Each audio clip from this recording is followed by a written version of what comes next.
이사야 33장은 히스기야 왕으로부터 기도를 부탁받은 이사야 선지자가 하나님께 기도를 드리고 있는 내용입니다. 이사야는 기도했는데요. 어떻게 기도했어요? 우리 지난주에 나눈 것처럼 아무렇게나 기도하는 것이 아니라 응답을 확신하면서 기도했습니다. 3절의 말씀을 읽겠습니다. 다 같이요. 요란한 소리로 말미암아 민족들이 도망하며 주께서 일어나심으로 말미암아 나라들이 흩어졌나이다. 여기 민족들과 나라들은 여러 다민족으로 이루어진 아수르를 말합니다. 그러니까 아수르가 지금 유다를 침략해 와서 예루살렘 성을 에워싸고 있는데 그 아수르의 군대들이 어때요? 하나님이 일어나심으로 흩어지고 도망을 가게 될 거라는 얘기죠. 자, 이사야 선지자가 이 기도를 드리고 있을 때에도 아수르의 대군은 여전히 예루살렘 성을 에워싸고 무력 시위를 하고 있었습니다. 아수르 왕 사네립은요, 랍사게라는 사람을 보내가지고 하나님의 이름을 모독하면서까지 히스기야 왕에게 항복을 요구하고 있었습니다. 그러므로 지금 이 상황 속에서 아수르의 대군이 패배를 하고 도망을 가고 흩어진다? 이것은 상상할 수 없는 일이었습니다.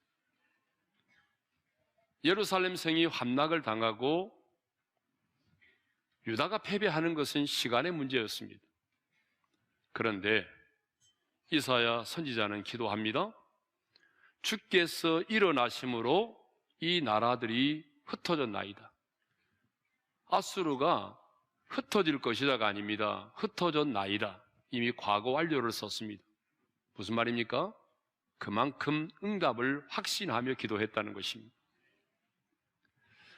더 나아가 4절에서는요, 응답을 확신했기 때문에 어떻게 전리품을 취할 것인가를 바라보면서 기도했다는 거예요. 4절의 말씀을 읽겠습니다. 다 같이요. 황충의 때같이 사람이 너희의 노량물을 모을 것이며 메뚜기가 뛰어오름같이 그들이 그 위로 뛰어오르리라. 아수르의 군대가 패배하면서 버리고 간 전리품들을 자신들이 취하게 될 것인데 황충의 때같이, 아니 메뚜기가 먹이 위에 뛰어올라서 그 먹이를 갉아먹는 것처럼 그렇게 자신들이 아수르 군대의 전리품을 취하게 될 거라는 얘기입니다. 이것을 보게 되면 이사야 선지자는요, 응답을 확신했기 때문에 그 응답을 믿음의 눈으로 바라보면서 기도했다는 것입니다. 여러분, 믿음이 뭡니까? 믿음은 바라는 것들이 뭐예요? 실상이 있잖아요. 그래서 우리도 기도할 때에 그냥 믿사옵고 믿사오니 믿습니다라고만 하지 말고 중요한 것은 믿음의 눈으로 바라보면서 기도를 해야 된다는 것입니다.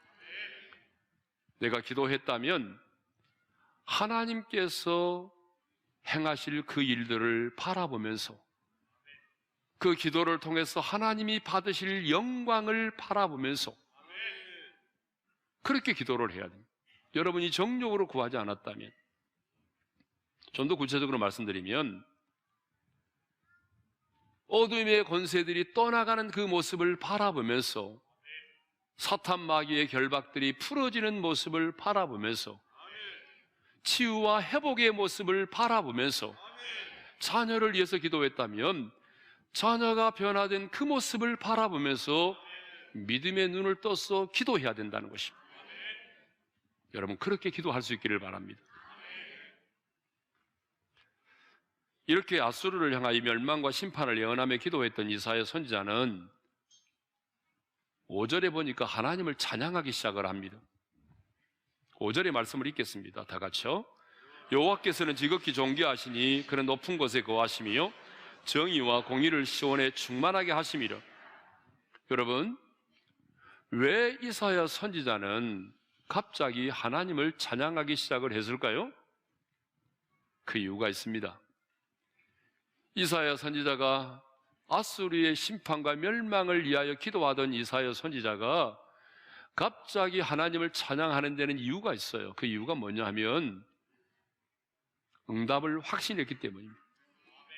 하나님께서 내 기도를 들으시고 이루실 것을 확신했기 때문에 뿐만 아니라 하나님이 내 기도를 들으시고 이루실 수 있는 분은, 내 기도를 들으시고 응답하실 수 있는 분은 하나님 한 분밖에 없다는 사실을 알았기에 하나님을 찬양하기 시작한 것입니다. 자, 그러면 이사야 선지자가 찬양한 내용은 뭘까요? 찬양한 내용은요, 자, 5절에 보니까 여호와께서는 지극히 존귀하시니 그랬어요. 그러니까 지금 이사야 선지자는요, 지극히 존귀하신 하나님을 찬양한 거예요. 이 존귀라고 하는 말이 뭐냐면 4절을 보니까 지위나 신분이 높고 귀함이라고 되어 있습니다. 그런데 우리 하나님은 어떤 분이냐면 지극히 존귀하신 분이세요. 그러니까 그 누구와도 이 땅과 하늘의 어떤 신과도 비교할 수 없을 만큼 지극히 존귀하신 분이세요. 그래서 표준 세번역에서는요, 이 표현을 이렇게 번역을 했더라고요. 주님은 참으로 위대하시다. 여러분, 그렇습니다. 우리 하나님은 참으로 위대하신 분입니다. 지극히 존귀하신 분이십니다. 하나님께서 이렇게 지극히 존귀하신 분이기 때문에 하나님은요, 당신의 자녀된 저와 여러분들도 어떻게 여길까요? 보배롭고 존귀하게 여기시는 거예요. 왜? 하나님 자신이 지극히 존귀하신 분이기 때문에 여러분, 우리가 참 부족함이 많지만은 예수를 믿고 따르는 저와 여러분들을 보배롭고 존귀하게 여겨주시는 거예요. 그 말씀이 바로 이사야 43장 4절이잖아요. 읽겠습니다. 네가 내 눈에 보배롭고 존귀하며 내가 너를 사랑하였은즉. 그렇습니다. 옆 사람을 향해서 인사하겠습니다. 당신은 보배롭고 존귀한 사람입니다. 당신은 벌레가 아니에요, 여러분. 가끔 이 벌레 같은 난리의 그 찬송 때문에 자꾸 벌레라고 생각하는 분이 있는데 결코 벌레가 아닙니다. 네. 그러면 왜 하나님이 지극히 존귀하신 분이실까요? 오늘 본문을 보게 되면 두 가지 이유 때문에 말하는데, 높은 곳에 거하시는 분이기 때문이죠. 자, 5절 하반절의 말씀을 읽겠습니다. 시작. 그런 높은 곳에 거하시며 정의와 공의를 시온에 충만하게 하심이라. 여러분, 높은 곳에 거하신다는 말은요, 고도상 높은 곳을 말하는 것이 아니라 하나님이 거하시는 처소를 그렇게 말하는 거예요. 그러면 왜 하나님이 거하시는 처소를 높은 곳이라고 말할까요? 그것은 하나님께서 이 만유를 창조하셨는데, 이 만유를 창조하신 하나님께서 이 세상을 섭리하시고 다스리시는 영원한 통치자이시기 때문에 그렇습니다. 그래서 이 세상의 만물을 창조하시고 섭리하시고 다스리시는 영원한 통치자이기 때문에 그분이 거하시는 곳을 높은 곳이라고 표현하고 있는 거예요. 그러니까 이사야 선지자는 지금 지극히 존귀하신 하나님을 찬양하고 가장 높은 곳에 거하시는 하나님을 찬양한 것입니다. 그런데 여러분, 중요한 것은요, 우리가 하나님을 높여드리면 하나님도 그냥 계시지 않는다는 거예요. 자, 찬양을 우리 성경 한번 보겠습니다. 잠언 4장 8절 다 같이 시작. 그를 높이라 그리하면 그가 너를 높이 들리라. 만일 그를 품으면 그가 너를 영화롭게 하리라. 이렇게 하나님을 찬양했던 이사야 선지자는 하나님의 은혜로 구원을 받은 유다와 시온의 백성들에게 평안이 임할 것을 예언하며 기도합니다. 6절 상반절이죠. 읽겠습니다.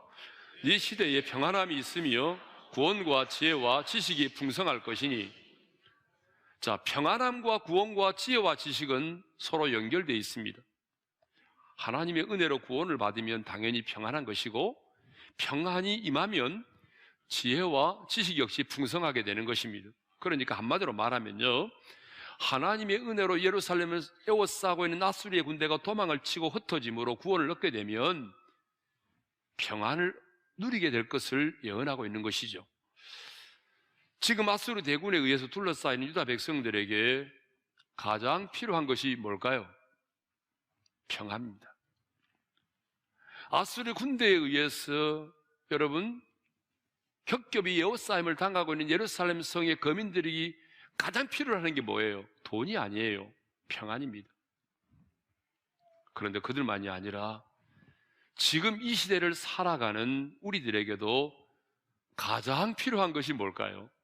평안입니다. 여러분은 돈이라고 말하겠죠. 왜? 뭐니 해도 머니가 최고니까. 그러나 머니가 아니라 평안입니다. 왜 그런지 아세요? 그 이유는 평안이 없는 축복은 그 어떤 것도 진정한 축복이 될 수 없기 때문에 그렇습니다.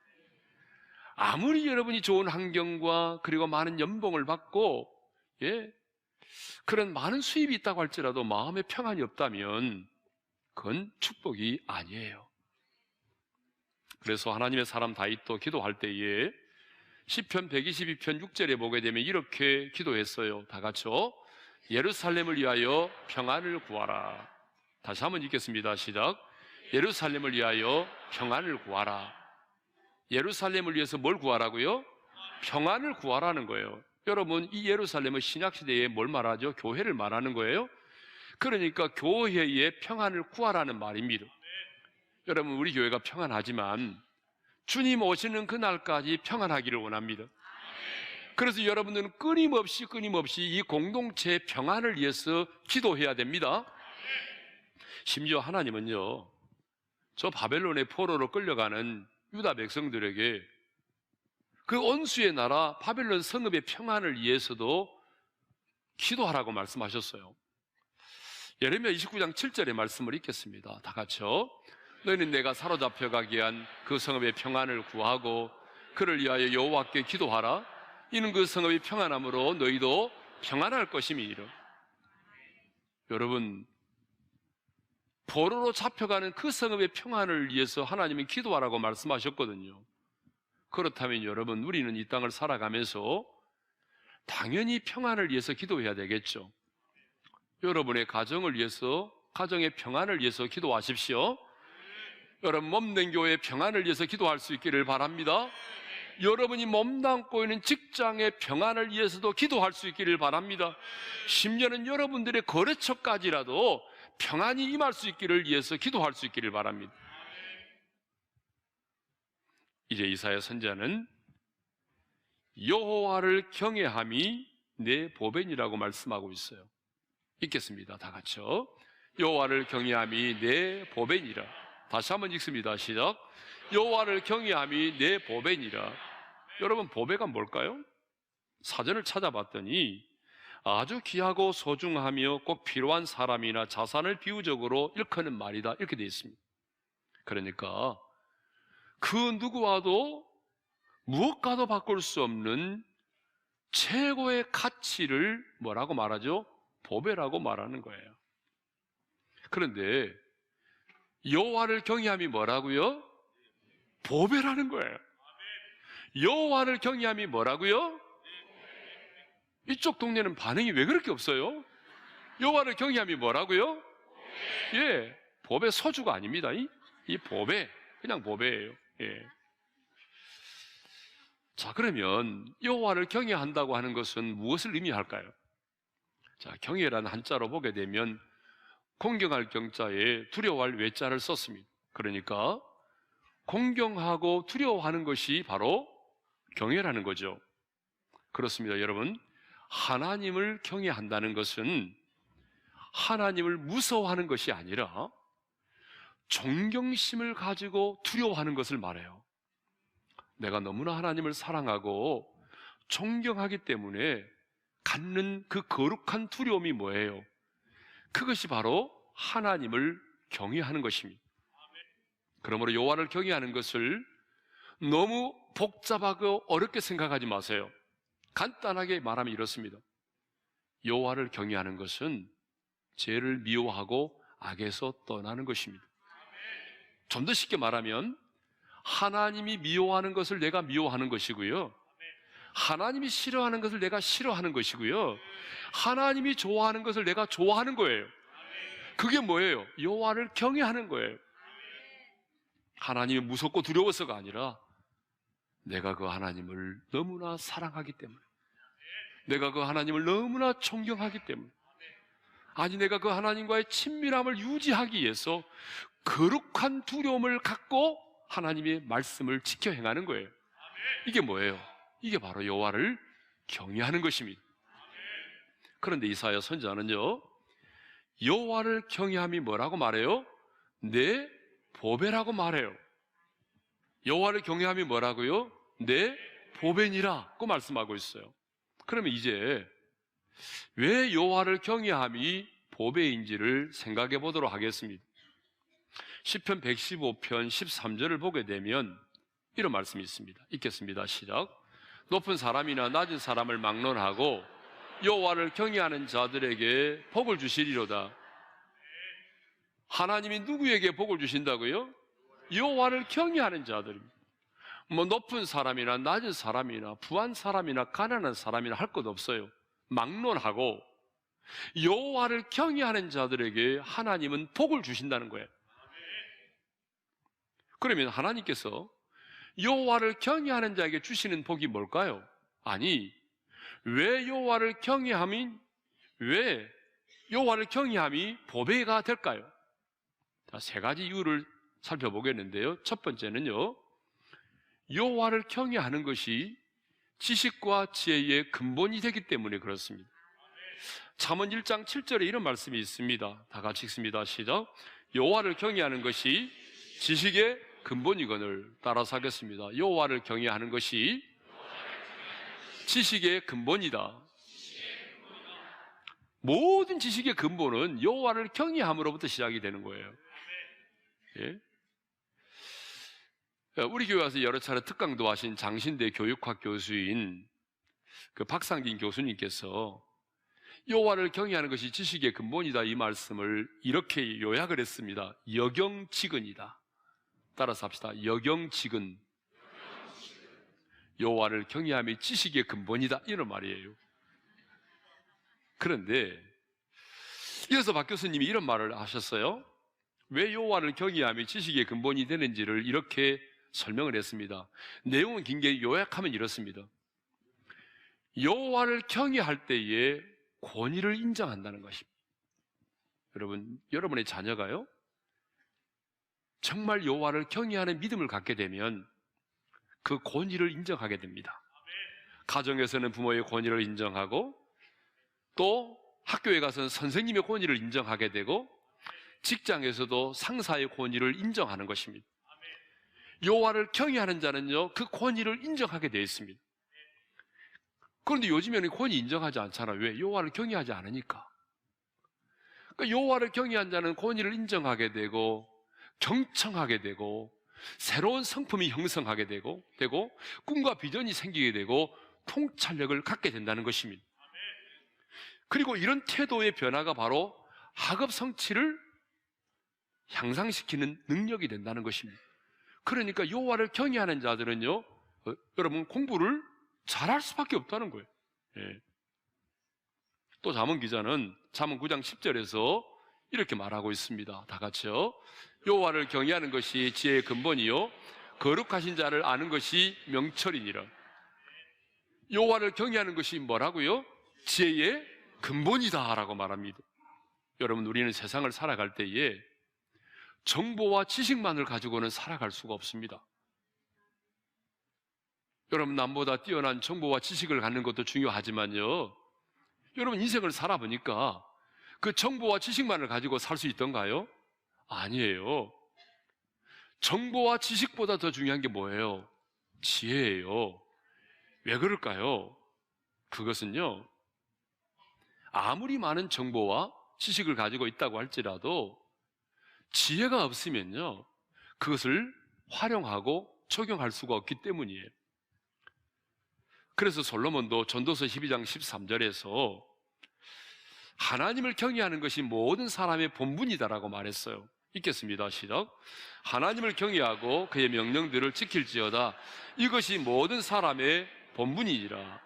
여러분, 솔로몬이 어떤 사람이에요? 인간이 누릴 수 있는 최고의 부귀와 영화를 누렸던 사람이잖아요. 그랬던 그가 인생의 마지막에 내린 결론이 뭡니까?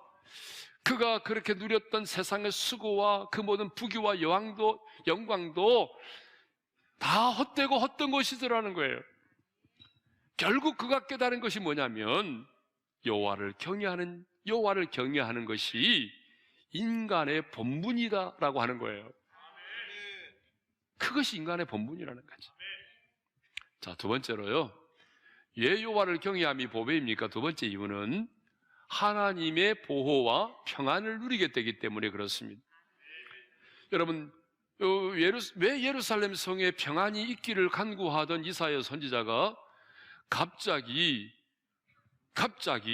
여호와를 경외함이 내 보배라고 말합니까? 그 이유를 아셔야 돼요. 그것은 여호와를 경외하는 자에게 평안이 임하기 때문에 그렇습니다. 여러분, 시편 25편 12절 13절의 말씀을 읽겠습니다. 시작. 여호와를 경외하는 자 누구냐? 그가 택할 길을 그에게 가르치시리로다. 그의 영혼은 평안히 살고. 그러니까 여호와를 경외하면 하나님께서 어떻게 하십니까? 그의 영혼이 평안히 살 수 있도록 하신다는 거예요. 그러면 왜 여호와를 경외하는 자의 영혼이 평안을 누리며 살까요? 그 이유는요, 여호와를 경외하는 자를 하나님께서 지켜주시고 보호해 주시기 때문에 그렇습니다. 시편 34편 7절의 말씀을 읽겠습니다. 시작. 여호와의 천사가 주를 경외하는 자를 둘러진치고 그들을 건지시는도다. 여러분, 여호와의 사자가 누구를 둘러진치고 그를 건지신다고 말씀하십니까? 여호와를 경외하는 사람이에요. 여러분, 여호와를 경외하는 자를 하나님은요 그냥 놔두지 않습니다. 예, 여호와를 경외하는 자를 하나님께서 천사를 보내서 둘러진치고 그를 보호하시고 건져내신다는 거예요. 열왕기하 17장 39절에도 이런 말씀이 있어요. 읽습니다. 시작. 오직 너의 하나님 여호와만을 경외하라. 그가 너희를 모든 원수의 손에서 건져내리라. 여호와를 경외하면 하나님께서 원수의 손에서 건져내신다는 것입니다. 그러니까 여호와를 경외하면 하나님이 그를 지키시고 그의 영혼이 평안을 누리게 된다는 것입니다. 여러분, 이보다 큰 축복이 어디 있어요, 여러분? 여호와를 경외함이 왜 보배입니까? 세 번째는요, 재물과 영광과 생명을 얻게 된다는 것입니다. 잠언 22장 4절의 말씀을 읽겠습니다. 시작. 겸손과 여호와를 경외함의 보상은 재물과 영광과 생명이니라. 하나님은 겸손히 자신을 경외하는 사람들에게 그들이 필요한 것을 공급해 주시고, 그리고 그들로 하여금 하나님의 영광을 보게 하시고 생명을 지켜주신다, 그런 얘기입니다. 그래서 다윗은 이렇게 고백합니다. 시편 34편 9절인데요 다 같이요. 너희 성도들아, 여호와를 경외하라. 그를 경외하는 자에게는 부족함이 없도다. 여호와를 경외하는 자에게 뭐가 없도다요? 부족함이 없게 한다는 거예요. 하나님이 재물을 주신다는 거예요. 여호와를 경외하는 자 굶어 죽도록 하나님이 방관하지 않으신다는 거예요. 솔로몬도 잠언 14장 27절에서 이렇게 고백합니다. 읽겠습니다. 시작. 여호와를 경외하는 것은 생명의 샘이니 사망의 그물에서 벗어나게 하느니라. 여호와를 경외하는 자 하나님이 그냥 두지 않는다는 거죠. 여러분, 누가 생각이 납니까? 다니엘의 세 친구들이 생각이 나잖아요. 그들은 우상 앞에 여호와를 경외하는 자들이기 때문에 우상 앞에 절하지 않았어요. 그래서 그들은 7배나 뜨거운 풀물불 속에 던짐을 받았잖아요. 세 사람이 던짐을 받았고 그들을 던지던 사람은 불에 타 죽었습니다. 그런데 세 사람이 있어야 되는데 불 가운데 한 사람이 더 있었어요. 네 사람이 돌아다닙니다. 여러분, 머리털 하나 상하지 않았어요.